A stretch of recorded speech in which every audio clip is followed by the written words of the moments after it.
Kesadaran masyarakat Kota Denpasar untuk membuang sampah pada tempatnya dinilai masih kurang.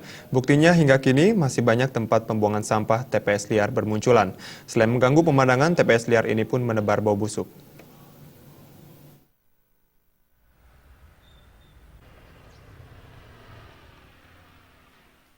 Pemkot telah membuat Perda Nomor 3 Tahun 2000 yang melarang warga membuang sampah sembarangan.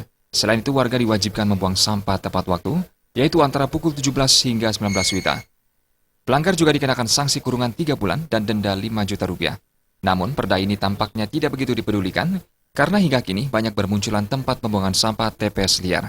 Salah satu TPS liar terletak di Jalan Bajataki, Denpasar Barat. Meski warga dilarang membuang sampah di Jalan Bajataki, sampah seperti sampah rumah tangga, ranting, dan lain-lain tetap dibuang secara sembarangan di tempat itu. Seorang warga, Indrawati, mengaku sangat terganggu.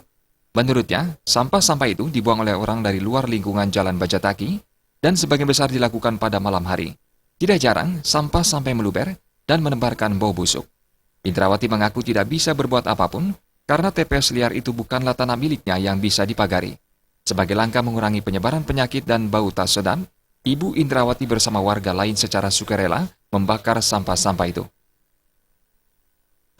Ya bau ya, habis orang yang lewatnya itu yang buangnya itu kan malam. Kita kan nggak tahu tuh buangnya. Kali dah kadang-kadang sayang bakar Bu. Tapi kalau udah basah begini bagaimanain ya? Nggak bisa ada dibakar tuh.